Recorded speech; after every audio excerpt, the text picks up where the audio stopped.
Hola, muy buenos días a todos. Bueno, hoy vamos a hablar de la escuela del futuro, con lo cual simplemente proyecto esta imagen, que a mí lo que me provoca por la edad que tengo es una imagen del año 1966. Es mi primer día de escuela, en el primer grado de primaria. Me recibió un profesor que se llamaba Don Antonio, que era de Granada, o sea que todavía le recuerdo.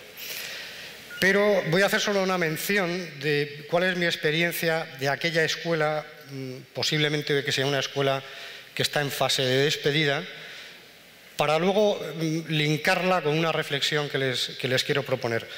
Miren, cuando yo iba, en estos años en los que yo iba a la escuela primaria,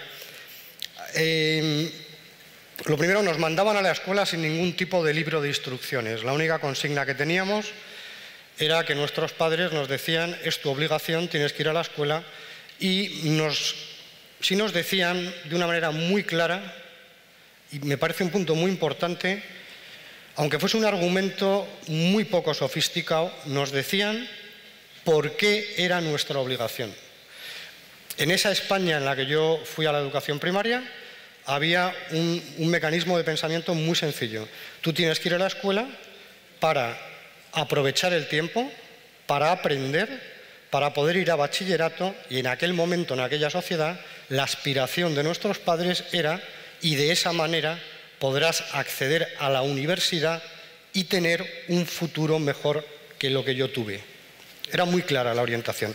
No nos daban ninguna instrucción más, ni lo que nos íbamos a encontrar, nada por el estilo.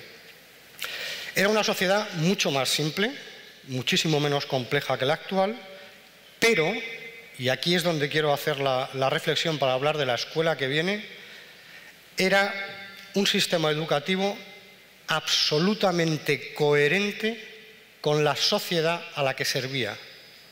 Era coherente y tenía muy claro para qué estaba diseñado y qué producto le tenía que entregar a la sociedad. Insisto, era una formulación en unos términos muy simples, muy poco sofisticados.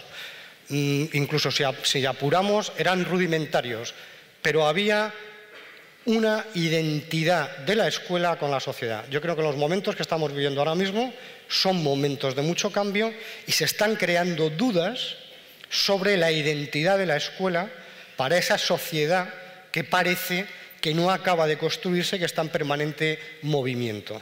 Era mucho más identitaria la escuela. Aparte de eso, otra reflexión que sí me interesa, y también habría que hacer un análisis de las condiciones socioculturales, etcétera, en las que estaba España en los años 60, pero la educación no era parte de nuestro tiempo como niños. La educación, la escuela, era parte de nuestra vida. En aquel momento no había videojuegos, había, aunque no se lo crean, 2 canales de televisión, 2. Por lo tanto, las posibilidades de ocio volvían a ser la escuela. Mi escuela los sábados por la mañana y por la tarde estaba abierta y íbamos todos, sin quedar por teléfono ni nada, y nos volvíamos a encontrar en la escuela. La escuela no era parte de nuestro tiempo, era parte de nuestra vida. Por lo tanto, y ya acabo con la referencia al pasado, el recuerdo que yo tengo de mi escuela es un recuerdo muy importante en mi biografía. Recuerdo los buenos y los malos maestros, recuerdo los buenos y los malos compañeros, y lo recuerdo con nostalgia. Y cuando uno tiene nostalgia es hacia algo que ha querido. La escuela fue importante en mi vida desde muchos puntos de vista. Y con eso pasamos a la escuela que está por venir. Hay una recomendación les quería hacer. Ustedes que tienen responsabilidad, de verdad, traten con especial atención a los alumnos de baja estatura. Ustedes no saben el problema que tenemos de salir a la jungla de un patio de recreo rodeado de 700 tipos, de los cuales el 95% de ellos te doblan en estatura. Consideren a la gente bajita como gente que se merece una atención especial de tratamiento en las escuelas.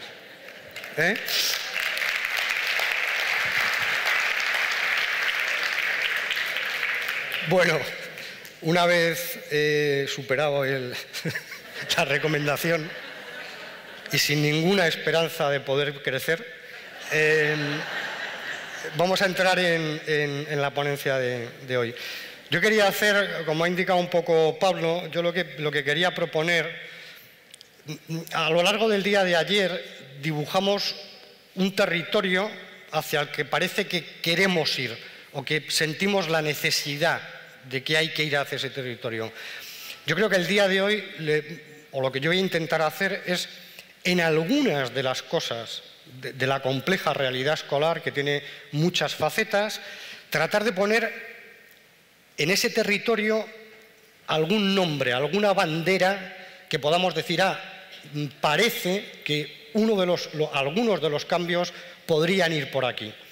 Yo lo que he hecho ha sido analizar en qué cosas se está produciendo la conversación sobre la educación del futuro y las he tratado de recopilar. Me encantaría darles una relación exhaustiva de metodologías alternativas o una relación exhaustiva de nuevos currículums. No voy a poder y me voy a centrar en algún aspecto. Entonces, lo que he hecho ha sido ver en los blogs, en los internet, etcétera, qué está ocurriendo. Y les quiero hacer un comentario al respecto. Todo lo que se está hablando de educación, tiene una característica, y es que se está hablando o desde instituciones, organismos, colectivos sin ánimo de lucro, sencillamente unidos por intereses académicos, o se está hablando en escuelas concretas con nombre y apellidos. Y se está hablando de escuelas concretas en Kenia, en la India, en Brasil o en Finlandia. Hago este comentario por lo siguiente: están ocurriendo cosas en escuelas concretas y ustedes tienen la responsabilidad de escuelas concretas. Si quieren dirigir su educación y sus escuelas al futuro, no estén mirando al gobierno. Está en su terreno y está ocurriendo. No les voy a dar la lista de escuelas, hay incluso listas de las escuelas del futuro.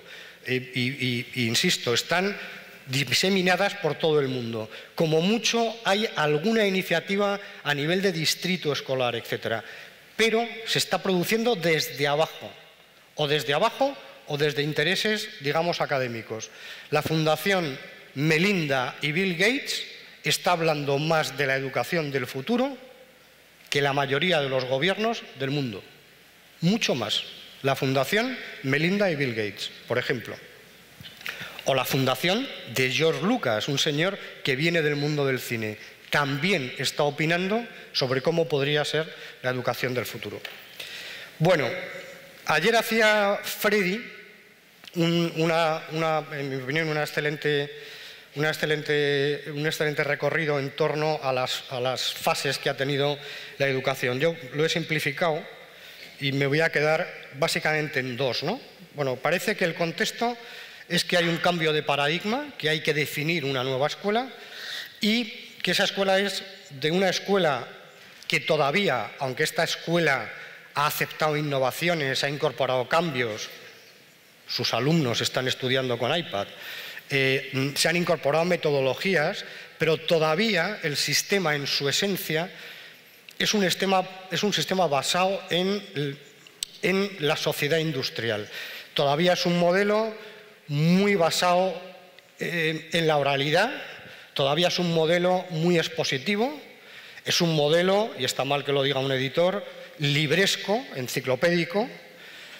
Es un modelo que ahora lo comentaba uno de los participantes, es un modelo organizado en sesiones de 50 minutos, es un modelo regido por los test, o sea, por un tipo de evaluación, digamos, muy mecanicista. Bueno, le podríamos poner todas esas etiquetas. Entonces, esa escuela de la revolución industrial, porque hay que ser optimista con respecto a la historia y con respecto al futuro, ha hecho dos cosas muy importantes. La primera, dedicarse a la cantidad, es decir, a universalizar el acceso de la gente a la educación. Y ahora mismo, esa escuela está en un proceso de búsqueda de la calidad. aunque es una calidad, en mi opinión, muy limitada. Es una calidad que se está midiendo en términos de rendimiento académico. Cuanto mejores rendimientos académicos tienen nuestros alumnos, mejor calidad educativa estamos entregando. Y hay que dirigirnos hacia aquí, hacia la escuela de la sociedad del conocimiento. Es esa sociedad donde la economía y las finanzas son globales, donde el marketing es global, donde los productos de consumo son globales, incluso donde muchas tendencias y movimientos políticos son globales y donde la ciudadanía es global. ¿De acuerdo? Y nos tenemos que dirigir ahí. Solamente dos cosas. Esto es mi manera de ser. No se trata de destruir esto para construir aquello. Se trata de construir aquello con las mejores prácticas de esto y incorporando todo lo que nos falta. O sea, es un ejercicio de seleccionar las mejores prácticas y de incorporar prácticas nuevas. ¿De acuerdo? Y segundo, no caigan en la trampa, no acepten que les digan es que ustedes no son nativos digitales. Es un argumento que ya está un poco visto, que es el gap generacional. Sin lugar a dudas, nuestros alumnos son mucho más digitales que nosotros. Fenomenal. Pero no nos neguemos que nosotros no somos digitales. Yo esta mañana me asomaba a la terraza y me parece que he visto 200 personas sacando fotos con el iPad que supongo que acto seguido han mandado a sus familiares. Es decir, que nosotros también estamos en el mundo digital. Tenemos smartphone, tenemos iPad, vamos muy poco al banco porque lo hacemos desde casa, sacamos los billetes de avión por internet. O sea, no caigamos en esa trampa porque es una manera de aceptar una derrota. Y con respecto, por supuesto, claro que saben más, bueno, pues aprendamos de ellos. Si los niños tienen un iPad, yo les garantizo que los que mejor criterio van a tener para decirnos a nosotros y por lo tanto nosotros aprender de ellos sobre cuáles son las mejores apps de productividad en el Apple Store van a ser ellos mismos. Ellos te van a decir he descubierto esta herramienta para hacer vídeos, he descubierto esta herramienta para hacer presentaciones. Pues aprendamos. Y por último, que ha salido también, vamos a ver, veamos el futuro con optimismo, que no nos paralice. La experiencia y la madurez profesional de qué es educar y qué es enseñar la tienen ustedes. Se trata de ponerla al día. ¿De acuerdo? Bueno, hay dos factores que han desencadenado ese cambio.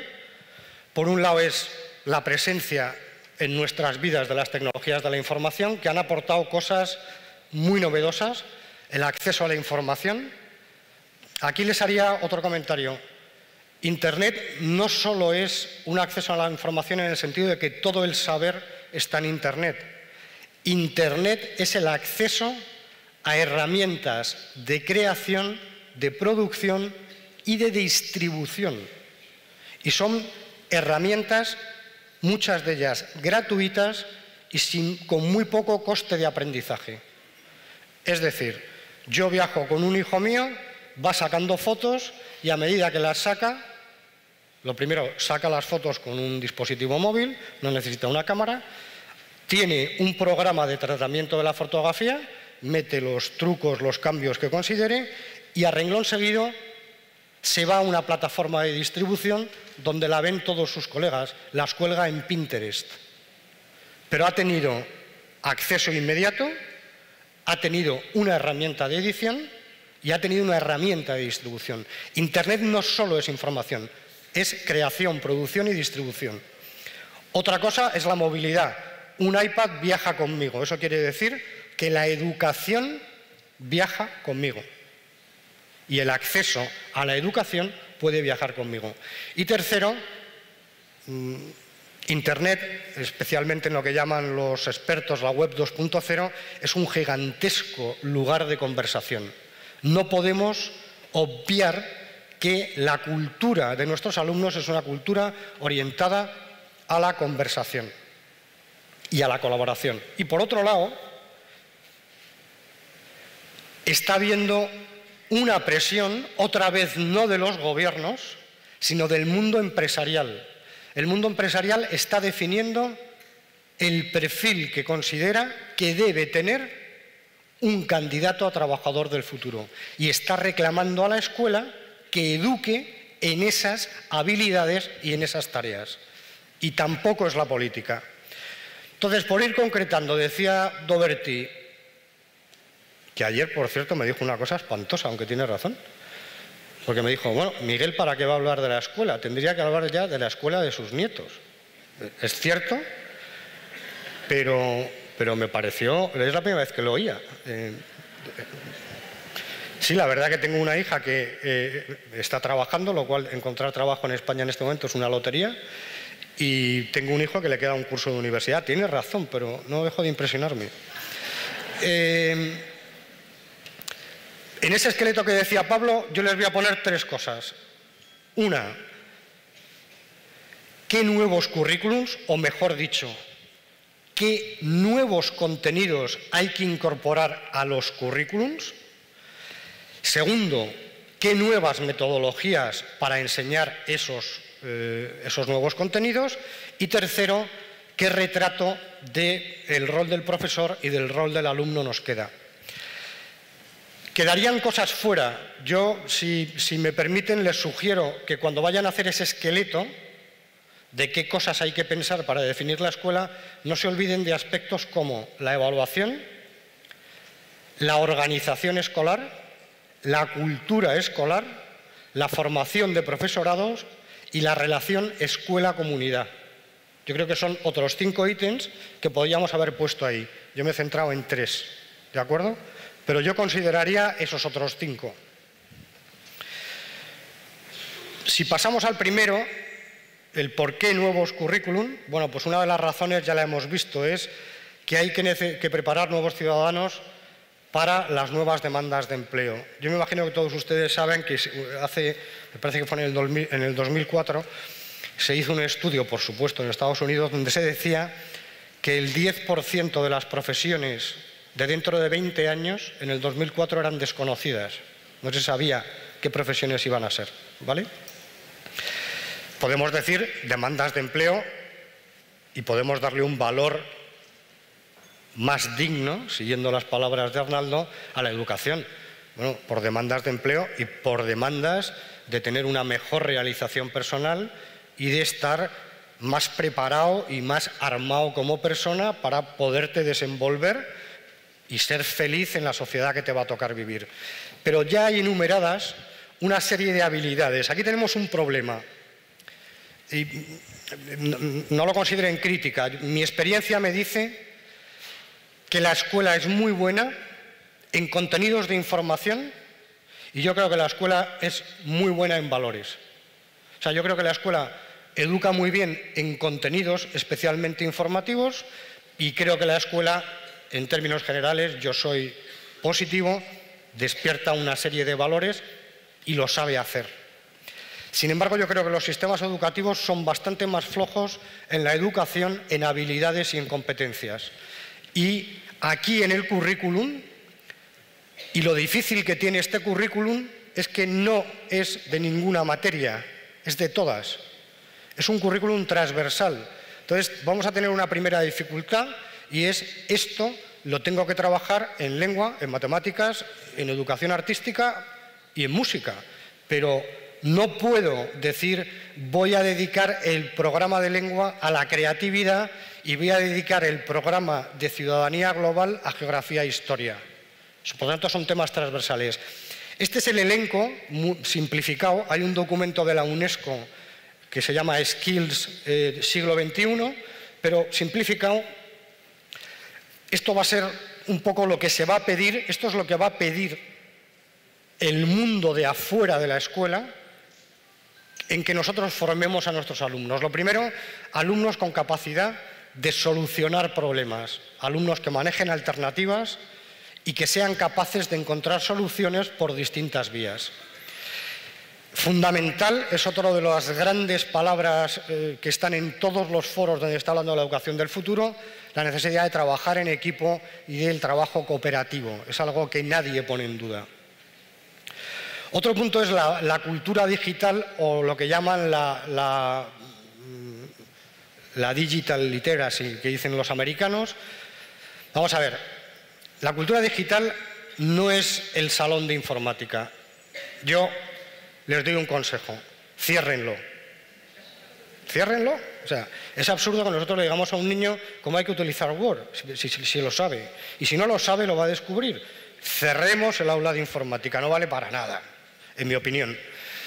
Porque lo trae impuesto, entonces no perdamos el tiempo, porque tenemos muchas cosas que hacer. Sin embargo, la cultura digital, por ejemplo, es tener criterio para valorar la calidad de una fuente de información que me encuentro en Internet. Internet está lleno de grandísimos documentos. Internet está llena de basura, de cosas sin rigor, sin calidad, sin adecuación a la materia, sin adecuación a la edad. Por ejemplo, tenemos que educar en darle juicios de valor para poder juzgar la validez de una fuente. O tenemos que educar a los alumnos en temas tan necesarios como la identidad que vas a manejar en las redes sociales. Es decir, decirle al alumno, tú no puedes someterte a un anonimato y desde ahí comportarte como un ser prácticamente indeseable. Digo por poner dos ejemplos. O decirle al alumno cómo tiene que reaccionar y qué tiene que hacer si tiene un ataque de ciberbullying. Bueno, hay que crear una cultura digital, que es cómo moverme en ese entorno. Uno de los temas que más se va a valorar es la creatividad y la innovación. Y eso, por ejemplo, tiene impactos en algunos de los apuntes que les decía del esqueleto que no vamos a tratar. La cultura de la innovación requiere una escuela donde esté prohibido callar, y una escuela que sea tolerante con la divergencia. Requiere una escuela donde seamos capaces de asumir la libertad de expresión de tipos como Pablo Arrieta. Que no nos asuste. Ah, mira, qué tío, joder, piensa divergente. Maravilloso, habla, exprésate. Tiene un impacto cultural, es una cultura mucho más democrática, mucho más relajada, sosegada, donde uno se siente cómodo para hablar libremente y proponer. ¿De acuerdo? Esto está mal, no es espíritu crítico, es pensamiento crítico. Si hubiese que elegir, es absurdo elegir una, pero es de la que más se está hablando. Y es las técnicas de trabajo intelectual. Es mi capacidad para utilizar las habilidades de síntesis, de análisis, de aplicación, de evaluación en la resolución de temas. Es mi armadura, mis técnicas intelectuales de trabajo. El emprendimiento, saben ustedes que también está de moda, se considera que el empleo del futuro va a ser un empleo, por supuesto, dedicado al sector servicios y que en muchos casos va a ser un empleo que no van a ser ni el Estado contratando gente ni las grandes empresas contratando gente. Se necesita estudiantes con capacidad de tener iniciativa y de montar proyectos. Habilidades de comunicación y la inteligencia emocional, que creo que todos hemos oído hablar de ella y que no voy a incidir. Pero este es lo que hay que incorporar a nuestros currículum. Estas competencias, que no son contenidos informativos. La pregunta de por qué nuevas metodologías, yo sencillamente hago dos paradas. Una, los métodos de la escuela tradicional son métodos 1-30. Es un profesor en una tarima dirigido a 30 personas a las que trata absolutamente igual. Da un mensaje absolutamente medio y uniforme. Bueno, esos modelos se han acabado. Hay que ir a modelos donde se combine eso. Tendrá que seguir habiendo momentos de transmisión instructiva, pero donde se combine con situaciones de 1-1, de 1-5, es decir, tendremos que transformar el formato en el que impartimos la escuela. Y por otro lado, es otro de los grandes ejes de todas las reflexiones. Evidentemente el protagonista de nuestros colegios son los alumnos. Bueno, pues hay que darles todavía más protagonismo. Y el protagonismo hay que dárselo ahora en que sean parte del proceso de aprendizaje. Que no reciban el aprendizaje ya resuelto y ya hecho. sino que sean parte que colabore en el aprendizaje. Y ahí he seleccionado solo, le he puesto 3 adjetivos a las pedagogías o a las metodologías. Miren, vamos a tener que manejar pedagogías o metodologías activas, pedagogías de significado, ahora me explico, y pedagogías individualizadas. Son los 3 grandes ejes que están marcando métodos. Yo aquí les he indicado, dentro de las pedagogías activas, quiere decir las pedagogías que requieren muchísima más participación de los alumnos. Si ustedes recuerdan, que lo tendrán más próximo que yo, los estudios de Magisterio de Ciencias de la Educación, de pedagogía activa, hablaba John Dewey, o sea que tampoco es que sea una cosa que nos hayamos inventado. Y hay 3 modelos que están muy en boga. Uno es el aprendizaje basado en problemas, otro el aprendizaje basado en proyectos, y hay una tercera tendencia que se llama la Flip Education. Vamos a empezar por esa. La Flip Education es la educación invertida, no en el sentido peyorativo del término. Es decir, es dar la vuelta a la educación. ¿Y esto cómo surge? Esto lo que ocurre es lo siguiente. 2 profesores de química, de no me acuerdo qué estado, de un estado rural de Estados Unidos, les ocurren 2 cosas al tiempo. Por un lado, los alumnos faltan con cierta frecuencia por temas de clima, etcétera, las escuelas están más alejadas y les dicen que qué se han perdido en los días que no han asistido a las clases. Y por otro lado, uno de los 2 se llaman Berman y Sun, el otro, no sé cuál de ellos, ve que hay un software que te permite incorporar dentro de PowerPoint vídeo y anotaciones. Y entonces dicen, tate, ya lo tengo. Lo que vamos a hacer es grabar una videolección y se la mandamos al alumno que no ha podido venir para que cuando vuelva a la escuela sepa que hemos explicado. Bueno, el método les funciona tan bien que empiezan a diseñar una nueva metodología e invierten la clase. La videolección, es decir, la exposición de contenido informativo, se convierte en la tarea para casa.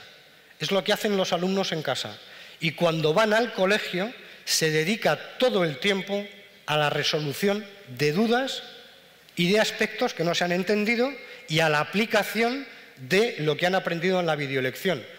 No es un cambio menor. Es decir, es dar la vuelta completamente a cómo se enseña. Yo no dedico mi tiempo a transmitir información, yo dedico mi tiempo a ayudar a resolver dudas y a monitorear. ¿De acuerdo? Las metodologías de aprendizaje basado en problemas o en proyectos son muy parecidas, lo único que varían en que la de problemas hace más incidencia en los procesos para resolver el problema y la de proyectos más en el producto final. ¿De acuerdo? La de proyectos es muy fácil definirla.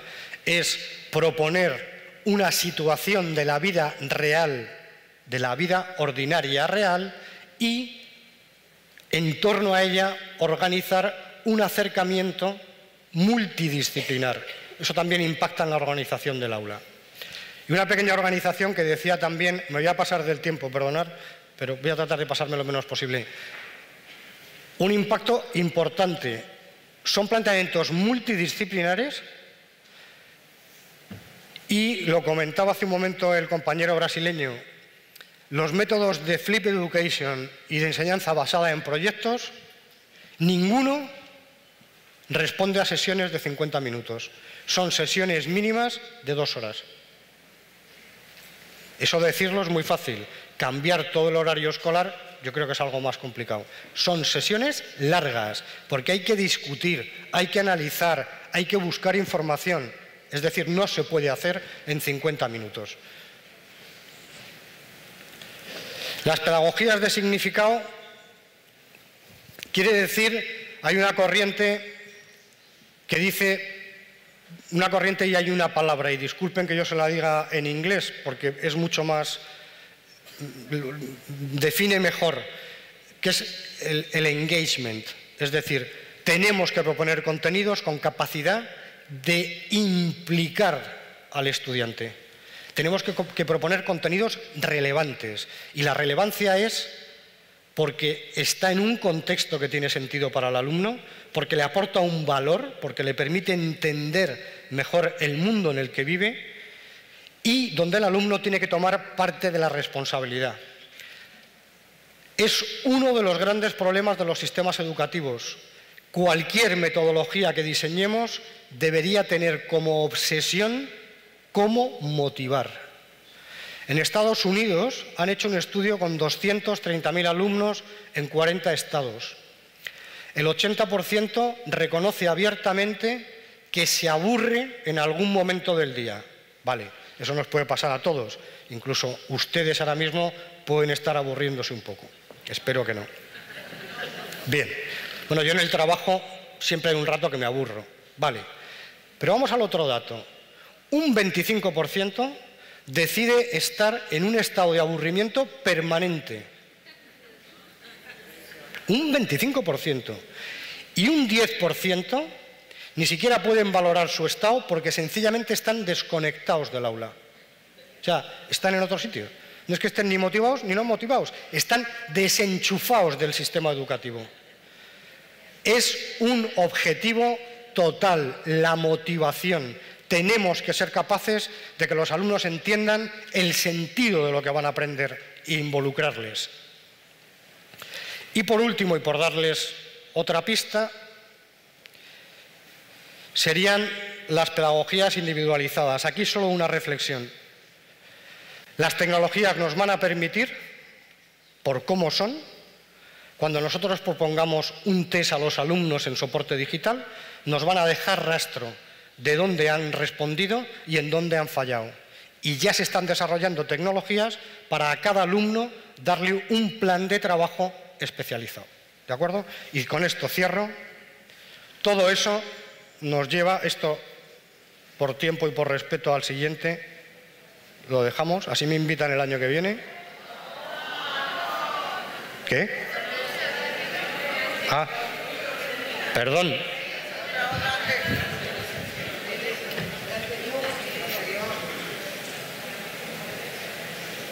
¿Esta?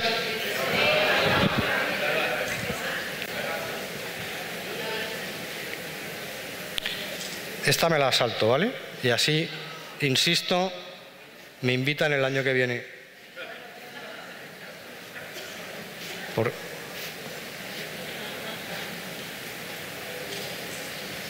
¿Vale? Bueno, la escuela tiene que tener en cuenta que el acceso a la información y a los medios, que el aprendizaje informal, es decir, no escolar, puede llegar a tener tanta importancia como el escolar. Hay que tener un concepto de romper el horario y las paredes de las aulas. La tecnología nos va a permitir seguir la labor educativa en los hogares. Y tercero, no planteen nada que no tenga en cuenta la posibilidad de compartir y conversar, incluso en torno a contenido educativo. Cada vez está más de moda en sistemas educativos de éxito lo que se llama, por ejemplo, que está tomado del mundo de la empresa, el mentoring. Alumnos brillantes de secundaria dan clases de refuerzo a alumnos con problemas de primaria. Profesores jubilados con 50 años de ejercicio se sientan en una clase al fondo ante un profesor nuevo y después le dicen dónde cree que ha acertado y no ha acertado. Eso que es muy del mundo empresarial, por ejemplo, Corea del Sur lo está llevando a las aulas.